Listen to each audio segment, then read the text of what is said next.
আন্তর্জাতিক আইনের কারণে কোনো ছিটমহলেই ভারত বা বাংলাদেশের আইন প্রয়োগকারী কোনো সংস্থার যাওয়ার সুযোগ ছিল না। আর এই সুযোগে নানা অপরাধের সাথে জড়িতদের নিরাপদ ঘাঁটিতে পরিণত হয়েছিল দুই দেশের ১৬২টি ছিটমহল।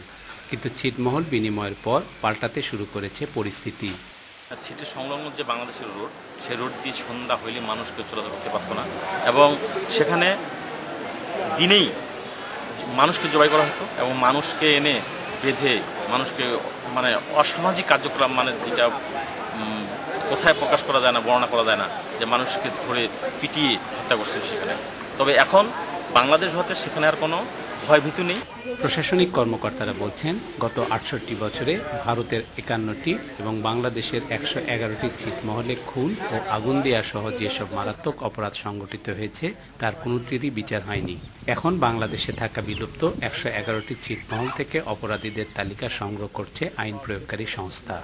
১ আগস্ট থেকে আমরা পুরো আমাদের নিয়ন্ত্রণের মধ্যে, এবং এদের পিসিপিআর এবং এরা আগে কার কী করতো, কে কী করতো, অ্যাক্টিভিটিসগুলো আমাদের রেকর্ডে আছে। এবং আমরা যদি এরপরেও যদি এখন থেকে তারা যদি এই কাজগুলো অব্যাহত রাখে, আমাদের যে প্রচলিত আইন আছে, আইন অনুযায়ী আমরা ব্যবস্থা নেব।